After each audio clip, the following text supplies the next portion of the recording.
In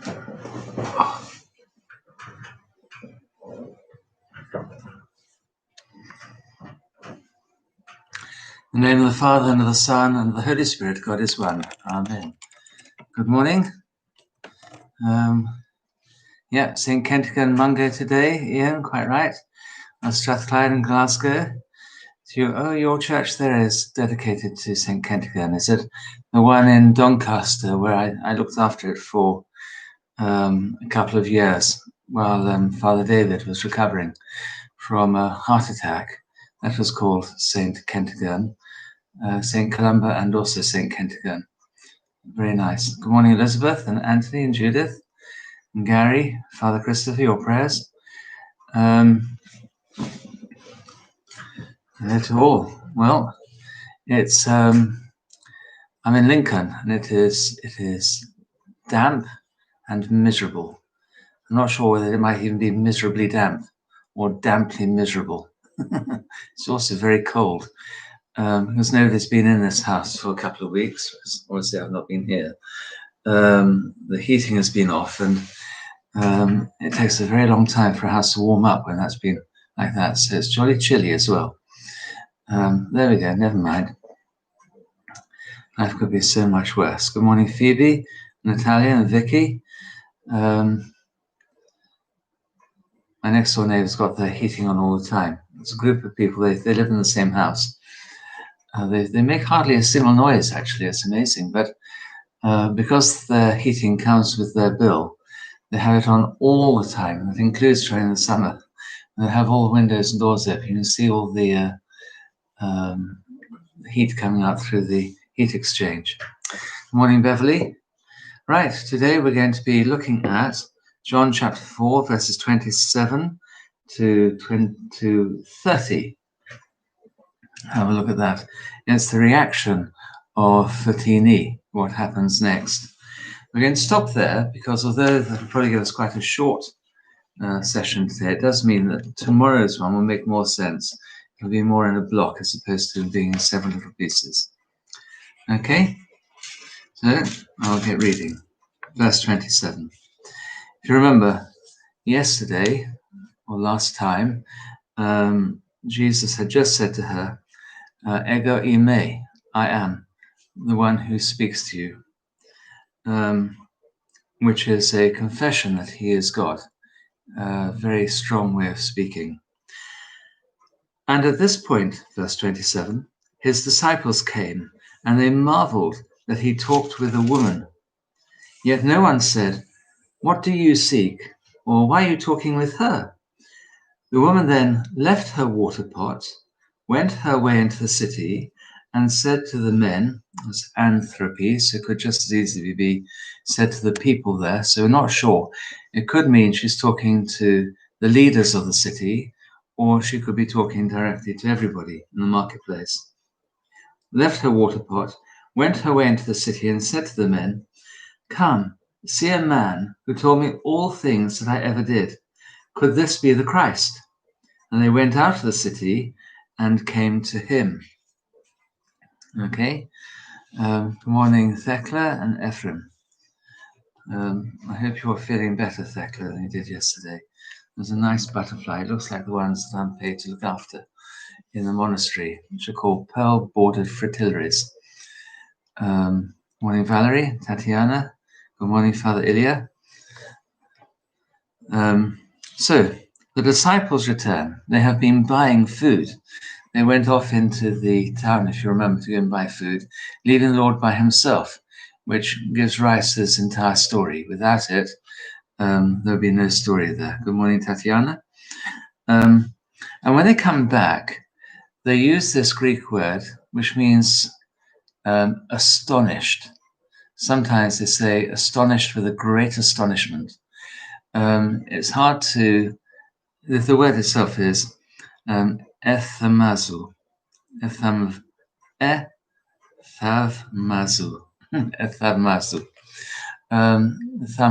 When you hear about thaumaturgy, wonder working, this is the word that we get from this one here. Amazement, astonishment. They're really astonished that he's talking with this woman. Now, why might that be? Firstly, because she is an unaccompanied woman, and that then could cause a great scandal. At that stage, at that time, talking with a woman who is unaccompanied, as indeed in our own culture here in England until, I guess, the turn of the last century, so 1900 and something, it was really most unusual to talk with a woman of, shall we say, some status without having a chaperone there as well. It was just not done. You would make sure that her brother or her father or uncle or somebody or other, a cousin, was with her so that everything was above board. And here we have the Lord talking alone to this woman by the side of the well in the heat of the day. And that is, by itself would be enough to astonish anybody. Good morning, Vera and Irini. So just not done. The second one is that she is a Samaritan, and no Jewish person would talk to a Samaritan. That was a way to infect yourself with their believing. They were close enough to being Jewish that they're very close enough to row with each other. It's a little bit like within families. Families will often row with each other as they are so similar. If you want to see two people really fighting, then get two brothers in the same room. They don't really mean it. If somebody outside the family comes in, they'll immediately band with each other against the other one. But this is a really strong reason for not talking to her. So two really good reasons to ignore this woman. But the Lord is not doing that. He is talking to her. St. Augustine says about this, he who came to seek that was, let's start again, I'm not all tongue-tied here. St. Augustine said, he who came to seek that which was lost, sought out the lost one. Okay, so she is lost, he's going to find the lost, and he finds her. And the apostles, according to St. Augustine, are awed at the Lord's loving kindness. That might be the case later on, but I think at this point, I think it's easier simply to say that they were astonished that he was talking to this woman. Not the sort of thing to do. And they then don't ask two questions. There are lots of other questions they didn't ask either. They didn't say, tell us all, what do you think about rocket science, Lord? Can you tell me whether or not we ought to be vaccinated? There were all sorts of questions they didn't ask, but John mentions two of them that they didn't ask, and in a sense, therefore, ask. And the two questions are, what seek you, and why do you talk with her? Okay? It's funny the way that he says they didn't ask these questions. It immediately emphasizes that these are questions that we need to ask. Notice what I said. These are questions that we need to ask, not the apostles. The apostles didn't ask it, but John is telling us to ask these questions. So why is John asking us to think about this? Well, the reason is, according to the fathers, that it re-emphasizes what is said in verse 23. And we'll go back to verse 23 and have another look at that. So the question is, what seek you? Why do you talk with her? And in verse 23, we have the answer coming. But the hour is coming, and now is, when the true worshippers will worship the Father in spirit and truth. For the Father is seeking such to worship him. Okay? So what is he seeking? He is seeking people to worship the Father in spirit and in truth. Why is he talking to her? Because he's hoping that she will now, in spirit and in truth, worship the Father.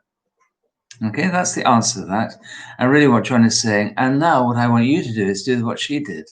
I'd like you to do the same. Worship the Father in spirit and in truth. And for that, we go right the way to the end of this gospel, and we see the purpose of why it is that John wrote this gospel, so that you may believe, and in believing, have life in him. Okay? Now, Jesus, of course, is also God. The Father is God. I remember a friend of mine saying, you've got a very strange God. What sort of, can you imagine us a human being who is sort of sitting on some sort of throne? And the idea of that human being is that what this human being wants is to be worshipped.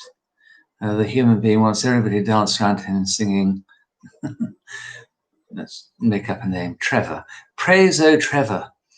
Oh Trevor, you are the greatest. Oh Trevor, give us all sorts of things. Trevor, let me lay my life before you. Oh Lord Trevor, how can I enumerate the ways that I want to say how much we praise and worship you? Well, such a person, of course, would be a ridiculous despot. And we know ridiculous despots like that.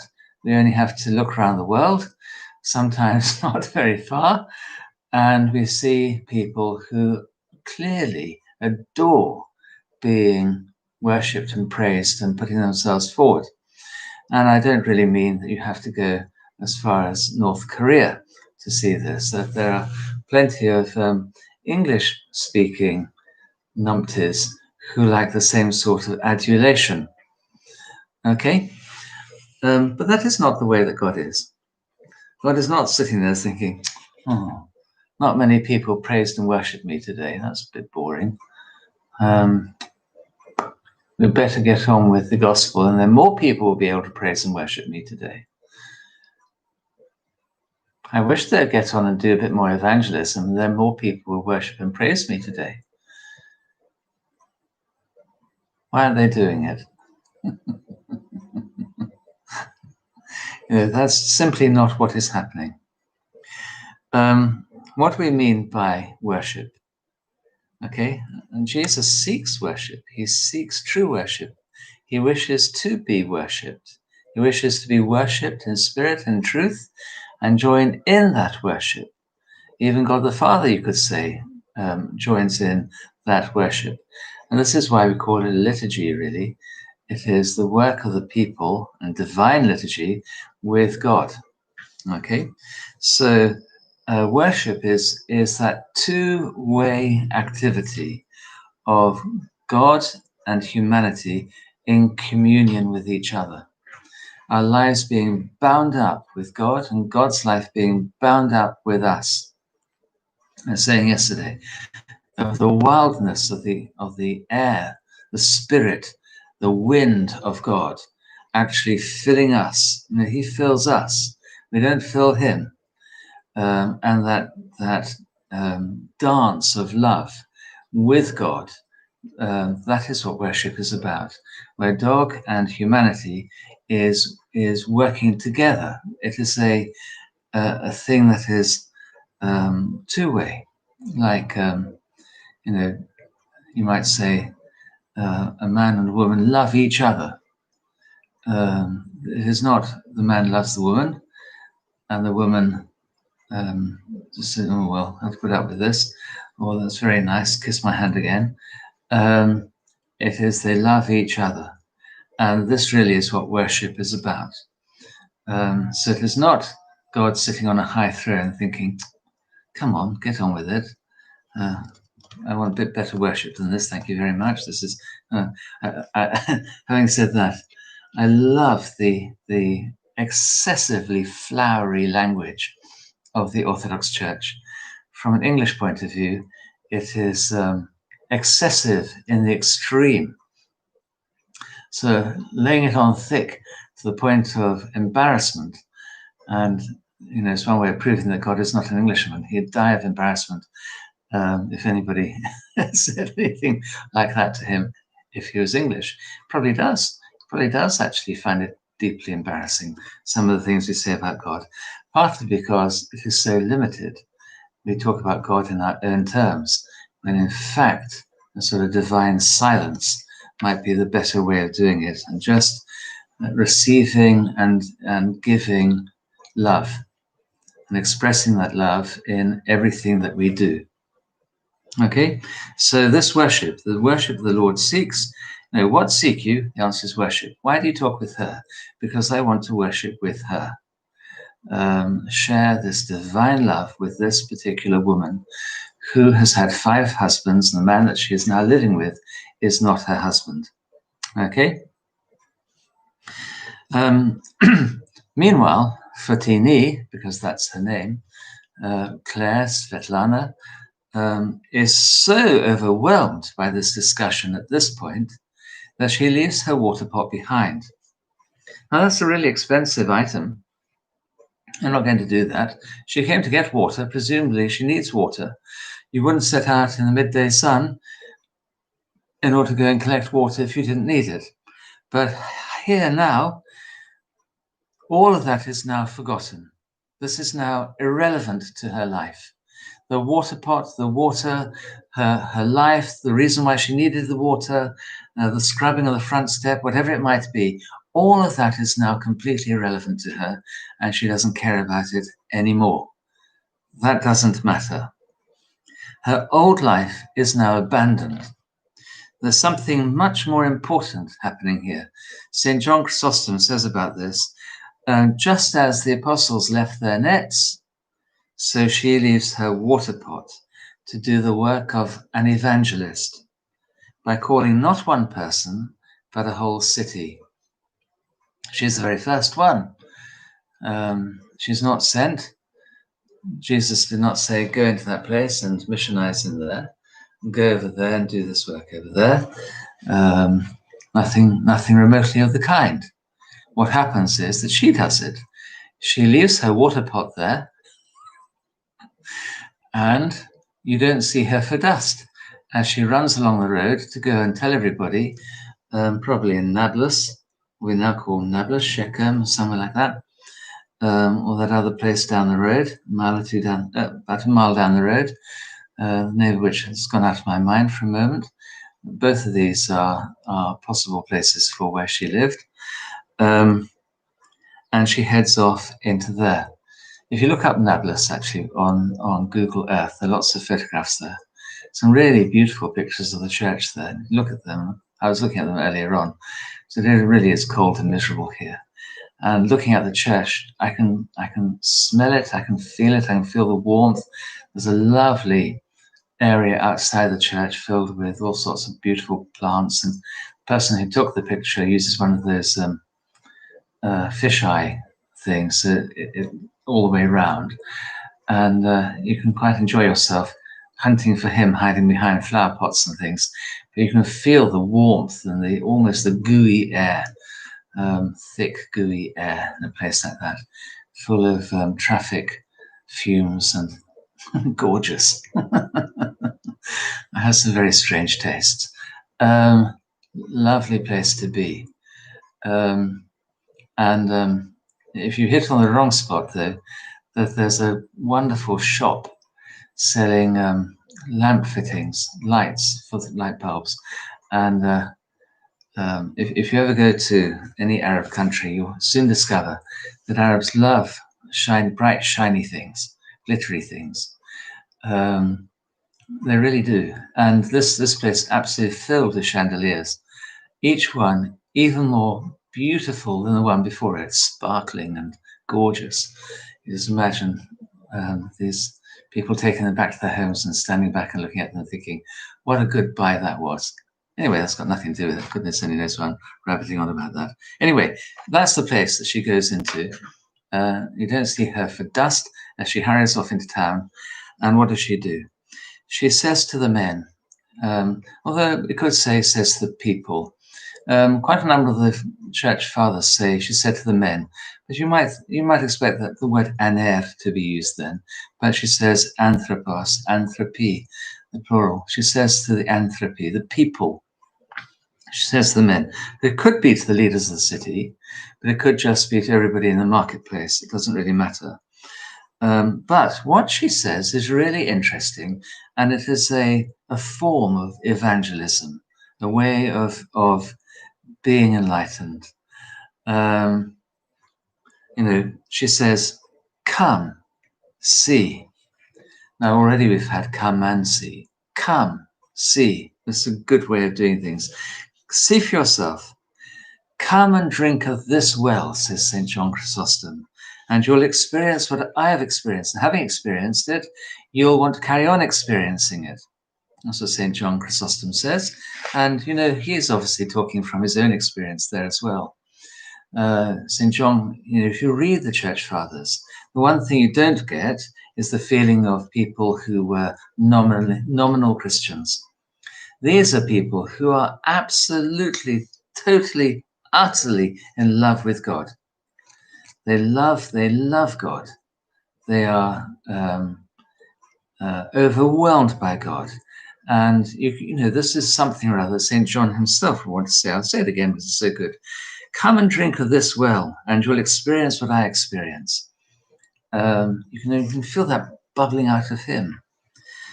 Judge for yourself.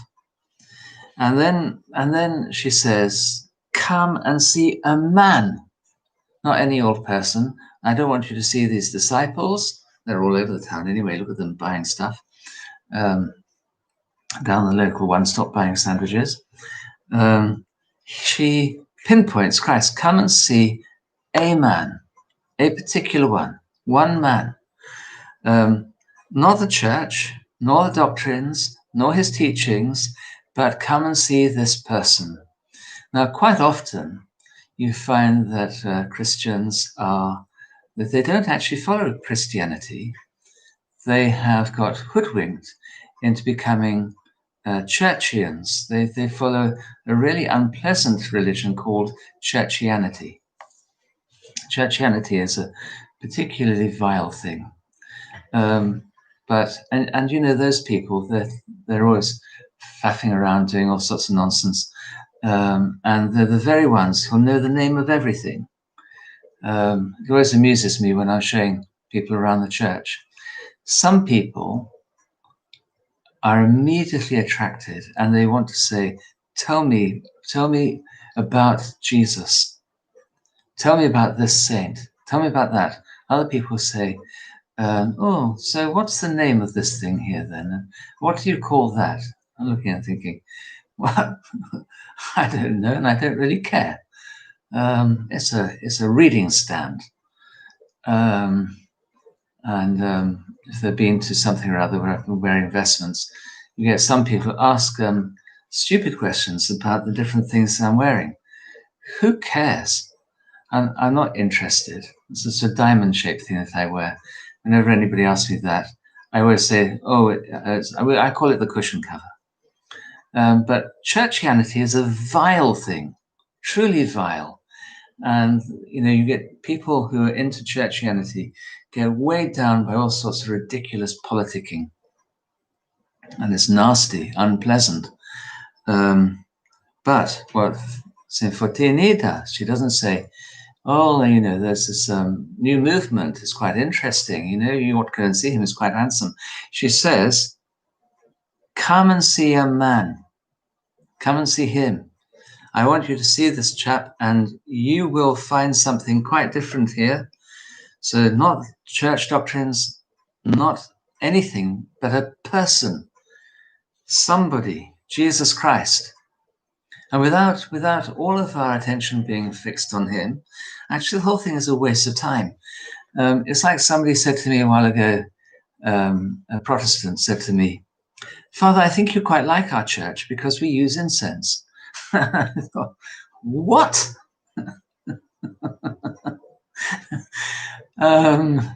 If she had said, Father, I think you'll quite like our church because we are devoted to the scriptures, I would say, wow, that's wonderful. I love that. Or you would like our church because we have a really strong fellowship based on prayer. So I really love that. She said, you'd like our church, Father, because we do a huge amount of work amongst the poor and the marginalized in the city. I said, let me come.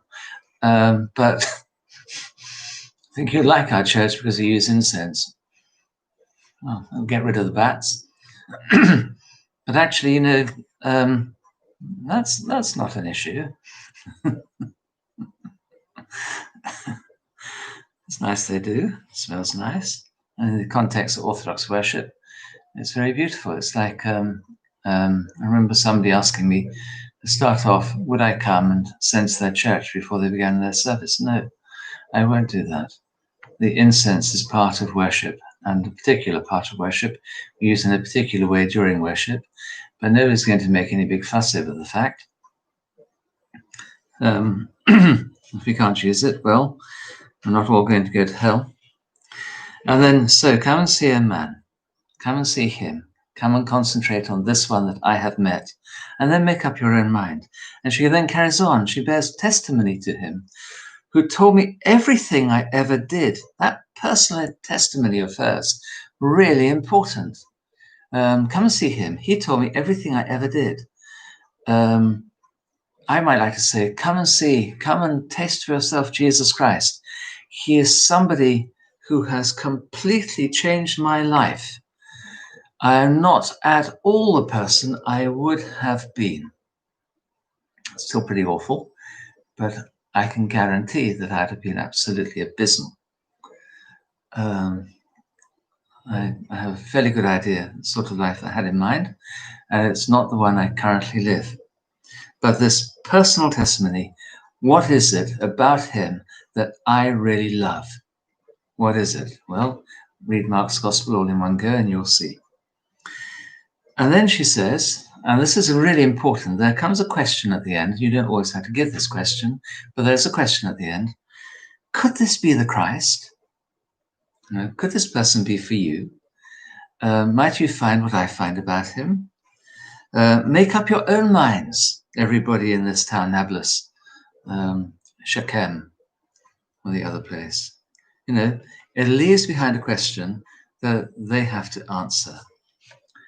And in the next verse, well, the next verse or two, you begin to see the dust cloud again as the people start leaving Nablus and coming to Jacob's well. Okay, so there we go. I think that's going to be enough for today. Oh, look at that, 28 minutes. Well, and I thought it was going to last about 10. But those things are really important. So come and see for yourself. Come and drink at this well. She's talking from the experience and excitement that she has had. Judge for yourself. Come and see a man, a particular person. I'm not interested in Churchianity. I want to have Christianity. Told me everything I ever did. Personal testimony. This is how he's affected me. Could this be the Christ? The question is for you to answer. I'm not going to benefit or go into any sort of deficit. If you say yes or no, that's your problem. My problem is simply to say what happened. Right, let's see what people have been saying. Phoebe says one of the reasons the church had women deacons to protect the virtue of the women in the congregation. Quite right. Not just of the women in the congregation, but also the clergy, the male clergy. Phoebe is an expert on the female diaconate. Good morning, Michael. Good morning, Ahmed. Good morning. Hello, Harry. Fatini enlightened glitter helps spread light. That's how it's relevant. Thank you, Harry. I knew there's something or other that you'd find for me. He is referring back to me saying about Arabs loving sparkly things and filling their houses with chandeliers and nice, bright, shiny stuff. The houses always look very pretty. Christos, Churchianity. Yep, it's a particularly nasty thing. Phoebe says she's observed the tendency people turn the church into an idol. Yes, you don't want to make the church into an idol. The church is nothing to be worshipped. Neither, for that matter, are any of the people in it. Why do we think much of somebody like St. Paisios, whose picture I've got just over there? The reason why we think much of St. Paisios is because through him we come close to Christ. When we look at him, because he's full of the Holy Spirit, he points with his life towards Christ. Why are we interested in St. Nectarius, one of my top favorite saint? Because when you read about St. Nectarius, when you visit his grave, you get a revelation, a theophany of Christ. Why might you like St. Kentigern Mungo?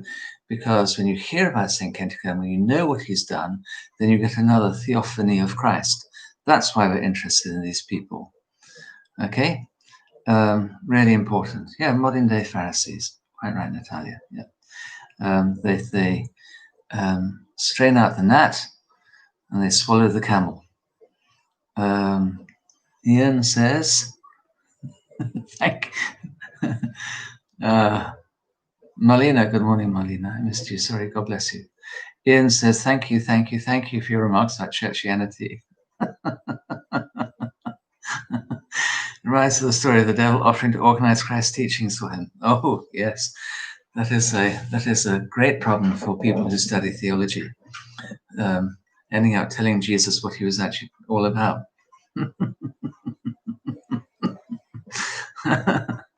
Ah, dear. You know, people are lovely and they are very funny, very fallible. Me topmost of all of them.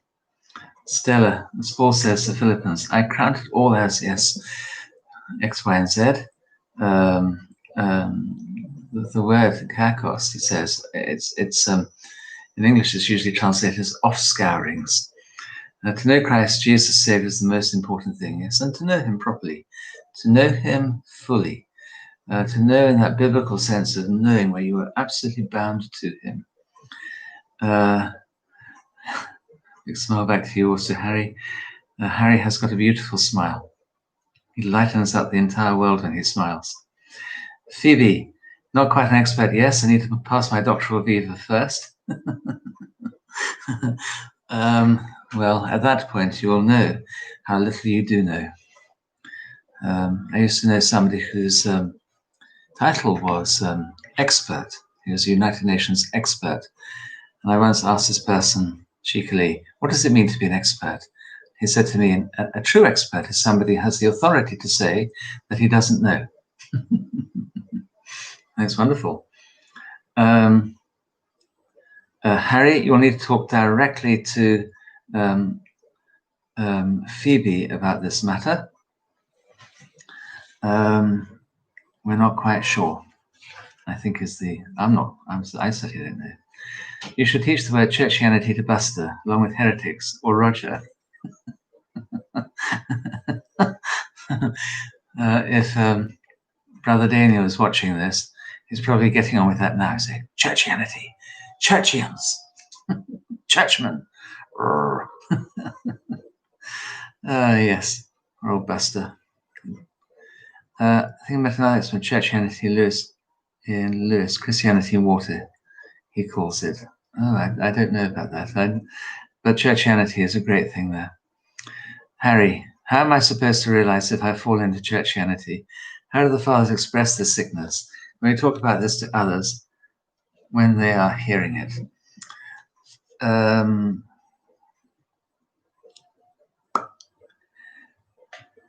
Right. I think you know, if you really know that you are more interested in the goings on in church rather than Christ, then you are definitely falling into Churchianity.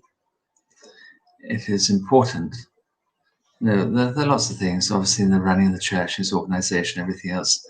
There are bits and bobs about worship and all that sort of thing, all of which need doing and should be done to the best of our ability. But when things go wrong, it's not shocking.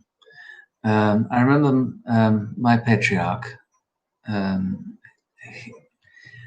everybody is worried because he was then our bishop, and he came to our church here in Lincoln. And I said to him when he arrived, everybody is very worried, Saidna. And he said, why? I said, because you're here. I said, why are they worried? Because I'm here. I said, because they're all nervous that something will go wrong. He said, Abuna, what can go wrong? We're just all brothers and sisters standing around the Lord's table. And that immediately put me at ease. And he then went and chatted with the choir in the service, and they were all at ease. And we had a beautiful service. It was wonderful and lovely because all of us had this feeling that we were brothers and sisters standing around the Lord's table. All of the worry from it disappeared immediately. I dare say we made loads of mistakes. We were even more ignorant back then than we are now. about how to do these things, but it was the simple, beautiful way that he put it. Actually cut straight through Christianity, from straight through Churchianity and into Christianity. And we were all of us standing there praying before God. It's something I always remember now. I say to people, it's really important when you are, say, a deacon or a priest or somebody, just remember that you are standing there praying. And that is the important part. You might make some mistakes. Well, you'll get better as time goes on, and things will become more fluid as time goes on. The same with the choir. You're there to pray. Things will get, if you make mistakes, well, never mind, it doesn't matter. But if you're not praying, then you're not actually doing anything at all. Nothing at all. You go home. Because the idea is to pray, to have that real presence of God with you. To be absolutely putting yourself in the presence of God. You're always in the presence of God, but have that as something that saying, I am going to do this, and take myself into my icon corner and crack on with this. I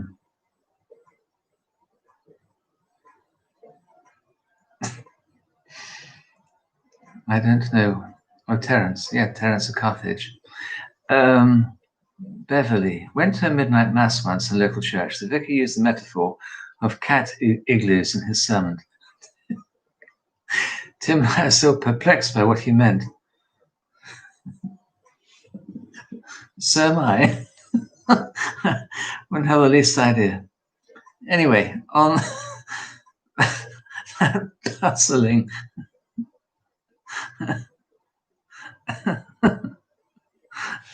I gotta try and read that. Another name, riot belief. Yeah.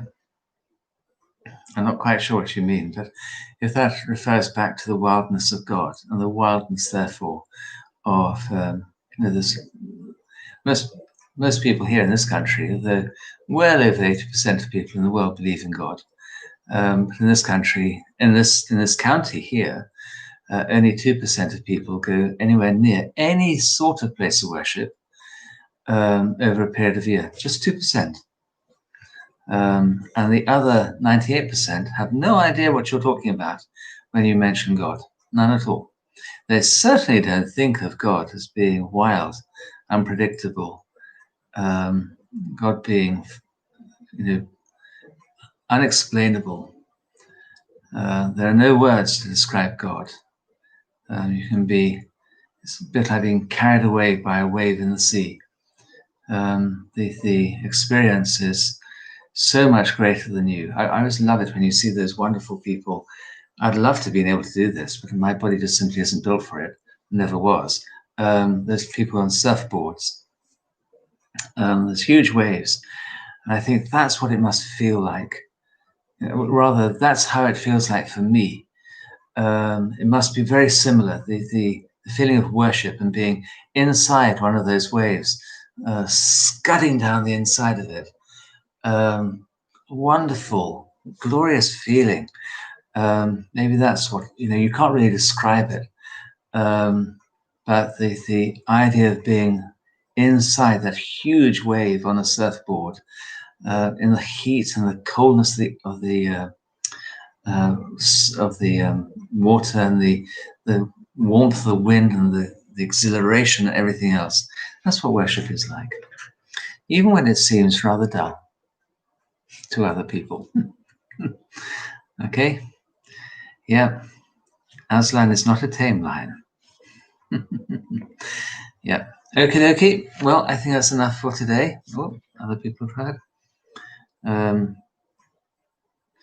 Phoebe, maybe you need to have your own tutorial thing on one of these and tell us lots and lots about the female diaconate.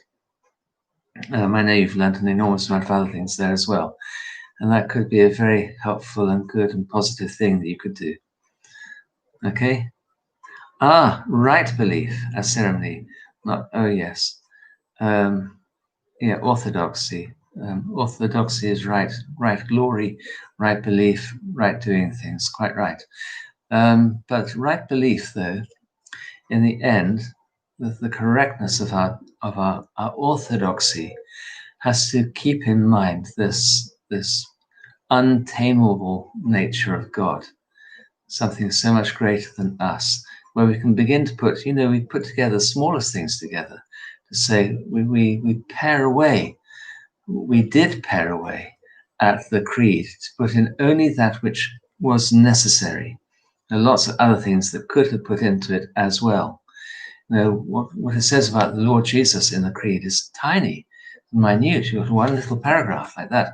We've got the Father, 2-3 lines. Got the Holy Spirit and the Church, another 5-6 lines. Nothing, absolutely nothing. But this intensity of the experience of God Himself wrecks people's lives. You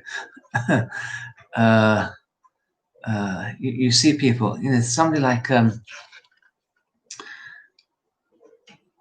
St. John the Almsgiver, an example.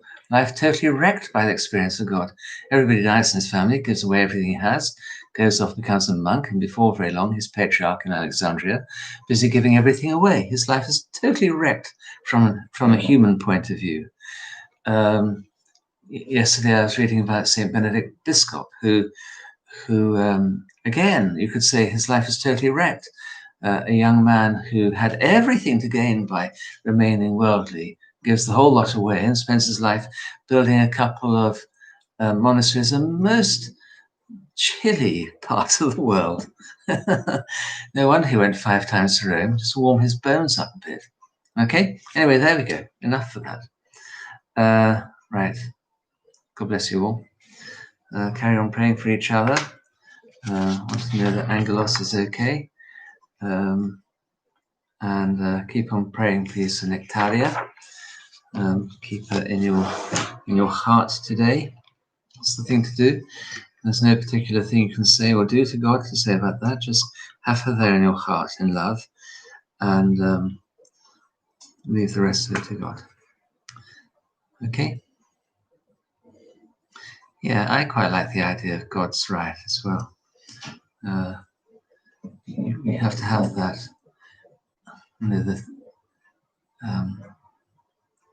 From an inner point of view, or the outside point of view, the outer point of view, when you go to Orthodox worship or any worship, there should be form and stature and movement within it that takes you from one place to another. But internally, who is to know what's going on in each person's heart? Who knows what they see? I know people who have seen angels in church. I know people who have seen the Mother of God walk into church. I know people who've seen this. I'm not saying I know of people. I know people who have seen this.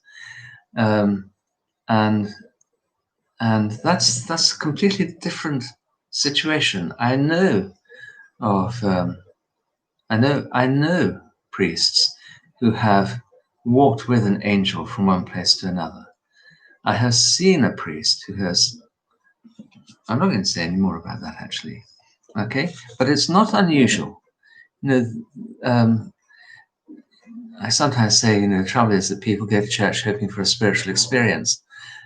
And I'm being naughty when I say that, because really you should be expecting to meet with God, not just in church, but everywhere, all over the place. Okay? Okie dokie. Righto. God bless you. Happy St. Kentigern's Day. Be good. Pray for each other. God willing, more of this tomorrow. Yeah. Stories from Athos, but not just stories from Athos. Stories from very, very ordinary little backstreet churches in the middle of nowhere. When you go to some little out of the way place, and I do mean little out of the way place, and you discover some little out of the way priest or congregation who are busy getting on with being good Christians, and you then pray with them, and you have that intensity of experience praying in that with this group of people, then that is what is amazing. And you expect things to happen on Athos or in some monastery or something like that. Really, we should all of us expect things to happen with our local church around the corner. It's one of the things I love about going, if you go to places like Lebanon, Syria, or Greece, you get to the point where you begin saying, so whereabouts is your gushing icon then? Not is the one in the vicinity, but where's your one? I look, you don't have one? Oh, how unusual. Right, okay. Your holy prayers.